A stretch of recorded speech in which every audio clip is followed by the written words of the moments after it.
आप जब commissioner endowment थे, मैं जब 1948 में ट्रस्ट वाइस चेयरमैन था, वैसे 2-3 वक्त मुलाकात हुई थी। अब अर्ज करना यह है साहब कि पिछला जो सेशन चला बहुत ही अच्छा चला, वक्त के ताल्लुक से जो कमेटियाँ बनाने का भी वादा करे सीएम साहब। रही बात जो वक्फ बोर्ड में जो स्टाफ है साहब वो सीमा और आंध्रा का ज़्यादा है, उस वजह से यहाँ पर जो वक्त ज़्यादा पे कब्जा होता है उस जानिब आला ऑफिसरों को, आला अहदेदारों को उसकी इत्तला नहीं देते, ये लोग ही वो कर लेते। तो उस वजह से कम वक्फ बोर्ड को इतने इख्तियार दीजिए, जैसे आप इंडोमेंट में थे, जुडिशरी पावर मिल जाए उनको, तो ये कब्जे होना बंद हो जाएंगे। अभी एक 15 दिन पहले की बात है, जब अपना असेंबली सेशन चल रहा था, मक्ते मधार में एक ईदगाह है, वहाँ पर कुछ इवेंट चल रहा था, ट्रैवल्स इवेंट। तो इंतज़ामिया से इजाज़त ले लिया और इंतज़ामिया कंप्लेंट करी वक्फ बोर्ड पे, तो वक्फ बोर्ड कलेक्टर को, डीसीपी वगैरह को लेटर भेजा, लेकिन उसका कुछ अमल नहीं हुआ। तो इस तरीके से अपन उसको रोक सकते हैं और वक्त जायदादों को दबा होने से बचा सकते हैं। और एक दूसरा छोटा सा मसला है सर, जो माइनॉरिटी फाइनेंस कॉर्पोरेशन है उसके अंदर बहुत सारे धांधलियाँ हुए। मैं आपके तवज्जुह से, क्योंकि आप मुशीर रियासत है, मुशीर हुकूमत है, तो आप माइनॉरिटी फाइनेंस कॉर्पोरेशन में 2004 से 2014 तक अगर वहाँ पर चेकिंग कराए, इंस्पेक्शन कराए, तो आपको जितने धांधलियाँ आए वो सब सामने आएंगे। यही कहना था, शुक्रिया। आप जो बोले माइनॉरिटी फाइनेंस कॉर्पोरेशन के लिए और बोर्ड के लिए हम ज़रूर ऑफिसर्स को बात करके मैं करवाने का वास्ता कोशिश करता हूँ।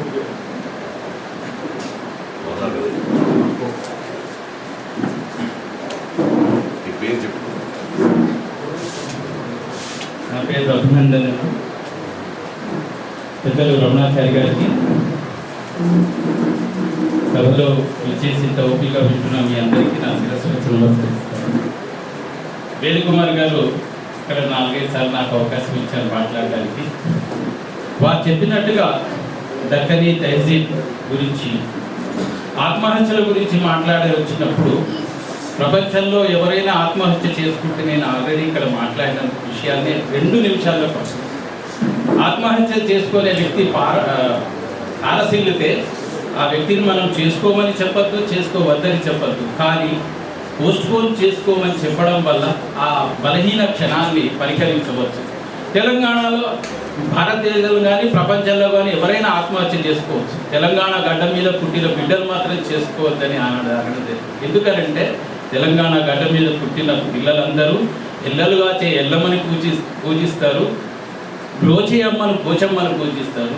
బ్రతుకు యొక్క పోరాట పటిమని, బ్రతుకు యొక్క మాధుర్యాన్ని, బ్రతుకు యొక్క తీయందనాన్ని అది పుణికి పుచ్చుకొని బ్రతుకునే ఒక బ్రతుకు అనే ఒక విషయాన్ని అమ్మవారుగా భావించి బ్రతుకమ్మను పూజించేవాళ్ళు, బొట్టె కళ తల్లి అంటే మాతృస్తన్యం, నిప్పల్ ఆఫ్ మదర్, బొట్టెమ్మని పూజించేవాళ్ళు మాత్రం ఆత్మహత్య చేసుకోకూడదు. అట్లా తల్లికి గర్భశోకాన్ని, బతుకమ్మలకు కూడా గర్భశోకాన్ని కలిగించకూడదు. గత 13వ సంవత్సరంలో 2013వ సంవత్సరంలో ఇఫ్తార్ విందు ఇదే టీఆర్సీ ఏర్పాటు చేసింది. అప్పుడు रहमत के दिनों में ये ऐलान हो चुका है, इस वजह से रहमान होते हुए अल्लाह ताला అంటే రంజాన్కి తెలంగాణకు సంబంధం ఉందని చెప్పడం జరిగింది. ఎట్లా అంటే रहमत के दिनों में ऐलान हुआ है, मगफिरत के మొదటి 10 రోజుల్ని रहमत అంటారు, రెండో 10 రోజుల్ని మగ్ఫిరత్ అంటారు, మూడో చివరి 10 రోజుల్ని నజాత్ అంటారు. मगफिरत మనం ఏకాదశి నాడు ఉపవాసం ఉంటే ఎక్కువ ఫలితం ఇచ్చినట్టే मगफिरत दिनों में आप जोर लगा के लड़ना है और तेलंगाना मुल्क नजात होने वाला है। ये अल्लाह के हुक्म है और अल्लाह के ताकत के सामने कोई भी ताकत नहीं रुक सकता।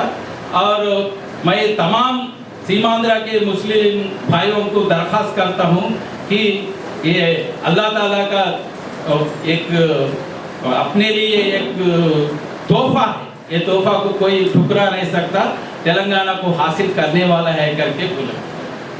నేను గౌరవనీయులైన రమణాచారి గారికి ఆల్రెడీ నేను అప్లికేషన్ ఇచ్చుకోవడం జరిగిందండి. నేను అగ్రికల్చర్ సబ్జెక్ట్ని రిలీజియస్ పర్స్పెక్టివ్లో ఖురాన్ ఏం చెప్పింది, బైబిల్ ఏం చెప్పింది, రామాయణ మహాభారతాలు ఏం చెప్పినాయి, వ్యవసాయాన్ని ఏ విధంగా ముందుకు తీసుకెళ్ళాలి, రిలీజియస్ పర్స్పెక్టివ్లో నేను చాలా చోట్ల ఒక 300 సభల్లో మాట్లాడడం జరిగింది. నాకు ఈ తెలంగాణ రాష్ట్రంలో వ్యవసాయం సర్వతోముఖాభివృద్ధిగా చెంది గోడౌన్స్ మనమే నిర్మించుకొని వ్యవసాయ శాఖలో పనిచేస్తున్నందువల్ల 36 ఏళ్ళుగా నాకు అందులో ఉండే కష్ట నష్టాలు తెలుసు. కాబట్టి నాకు అవకాశం ఇస్తే నేను ఏ నయా పైసా ప్రభుత్వానికి ఖర్చు కాకుండా నాకు నేను సేవ చేసుకునే అవకాశం నాకు ఇప్పించాలని కోరుకుంటూ తెలుసుకున్నాం. మీ అందరికీ దయచేసి క్వశ్చన్స్ అడిగే వాళ్ళు దయచేసి షార్ట్గా అడగండి. క్షమించాలి,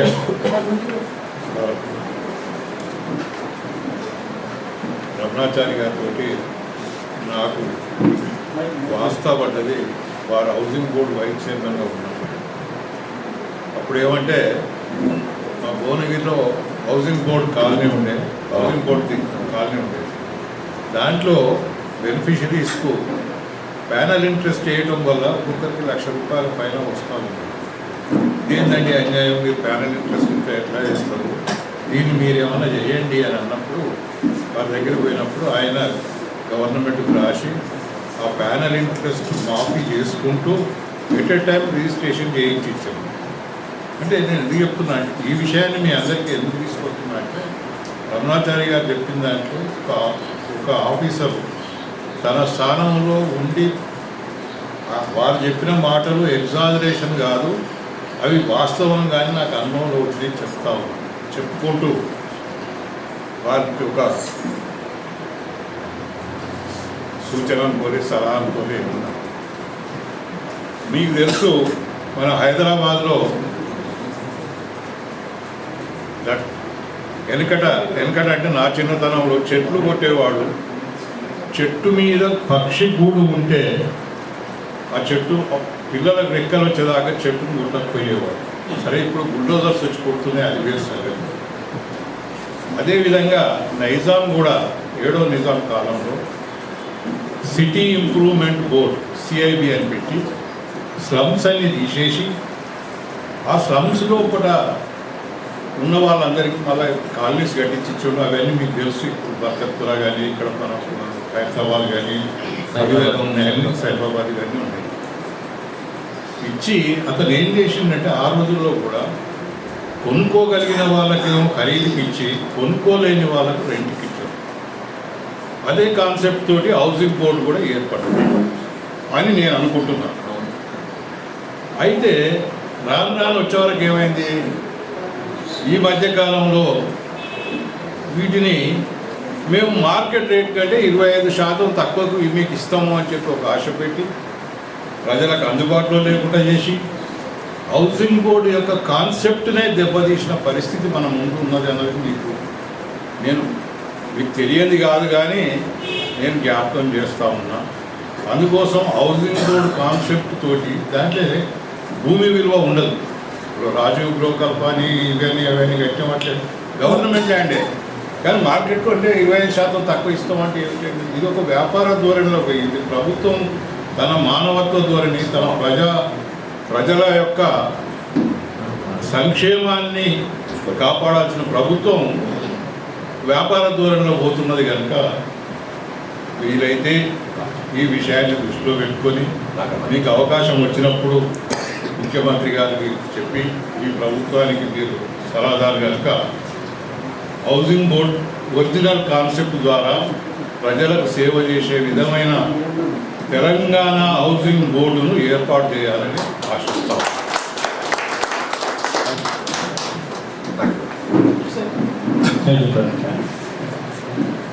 పెద్దలు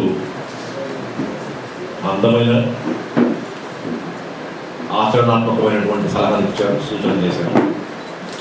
హౌసింగ్ బోర్డులో 2001 నుంచి 2003 మధ్యకాలంలో ఉన్నప్పుడు అప్పటికంటే ముందు ఉన్నటువంటి హౌసింగ్ బోర్డు యొక్క పరిస్థితి వేరు, ఆ 3 ఏళ్ల పాటు 2 ఏళ్ల పాటు ఉన్నటువంటి పరిస్థితి వేరు. ఇవాళ సింగపూర్ ప్రాజెక్ట్ వచ్చినా, కూకట్పల్లిలో మలేషియన్ ప్రాజెక్ట్ వచ్చినా, అంతర్జాతీయ ఖ్యాతి వచ్చినటువంటి పరిస్థితుల్లో first of it's kind in the country public private partnership in the Singapore government, అప్పటి ఆంధ్రప్రదేశ్ గవర్నమెంట్ సింగపూర్ ప్రాజెక్ట్ ఏర్పరిచి 300 కోట్ల రూపాయల లాభాన్ని హౌసింగ్ బోర్డుకి ఇచ్చేసినటువంటి పరిస్థితిని మనం దృష్టిలో పెట్టుకుంటే తర్వాత వచ్చినటువంటి పరిస్థితులన్నీ కూడా చాలా బాధాకరంగా ఉన్నాయి. హౌసింగ్ బోర్డు యొక్క కాన్సెప్ట్ ఎప్పుడు కూడా లాభాపేక్షతో కాదు, సామాన్యులకు మనం వాళ్ళ యొక్క అవసరాలకు కావాల్సిన గృహవసతిని కల్పించాలనేటువంటి ఒక సదుద్దేశంతో ఏర్పడింది హౌసింగ్ బోర్డు. నిజాం ప్రభుత్వంలో వాళ్ళు కూడా చేసినటువంటి మంచి ప్రయత్నమే తర్వాత కాలంలో కూడా ఆంధ్రప్రదేశ్ ఏర్పడ్డాక జరిగింది.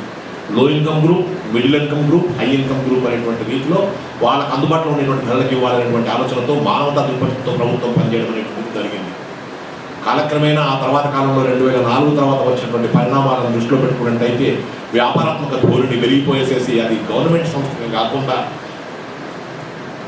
వ్యక్తుల యొక్క నిర్ణయాలను దృష్టిలో పెట్టుకుని హౌసింగ్ బోర్డు మళ్ళీ ఒక దిశకు తిరిగినటువంటి పరిస్థితి. కానీ తెలంగాణ రాష్ట్రం ఏర్పడినటువంటి సందర్భంగా తెలంగాణ హౌసింగ్ బోర్డులో మళ్ళీ అవసరాలను దృష్టిలో పెట్టుకుని ప్రజల కోసం చెప్పని ఇది ప్రభుత్వం పనిచేస్తుంది అనేటువంటి రీతిలో ప్రజలకు అందుబాటులో ఉండేటువంటి ధరల్లో ఇళ్ళు ఇవ్వాలి, అందరికీ ఇళ్ళు అవసరం ఉంది అనేటువంటి సదాశయంతో పనిచేయడానికి కావాల్సిన రూపకల్పన చేయడానికి నా వంతు కృషి చేస్తానని చెప్పని, నాకుండే అనుభవాన్ని జోడించి చేస్తానని మీరు చెప్పినట్టుగా భువనగిరిలో కానీ, రాజమండ్రిలో కానీ, శ్రీకాళహస్తిలో కానీ, సిద్దిపేటలో కానీ, ఒంగోలులో కానీ, తిరుపతిలో కానీ ప్రతి చోటకు నేనే వెళ్ళేసేసి అక్కడ నిర్ణయాలు తీసేసుకొని వాళ్ళకి పీరియడ్ ఇంట్రెస్ట్ తక్కువ చేసేసేసి వాళ్ళకి అప్పటికప్పుడు రిజిస్ట్రేషన్ చేసినటువంటి పరిస్థితి ప్రజలందరూ కూడా ఆనందించారు.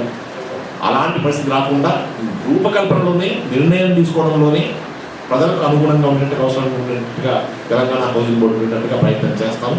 మంచి ఆఫీసర్ రాగానే హౌసింగ్ బోర్డు కమిషనర్గా వేసి రేపు ఐఏఎస్ ఆఫీసర్స్ కొంతమంది మన రాష్ట్రానికి అలాంటి కావాల్సి ఉంది, అయిన తర్వాత మంచి ఆఫీసర్లు వేసి కూర్చుండబెట్టేసేసి మీరు చెప్పినటువంటి సలహాను ఒక వ్యక్తిగా ప్రభుత్వంలో భాగస్వామిగా నాకు నేనుగా చక్కటి సూచనలు మీకు నమస్కరిస్తూ చేద్దామని చెప్పి నాకు కూడా ఉంది చేద్దాం.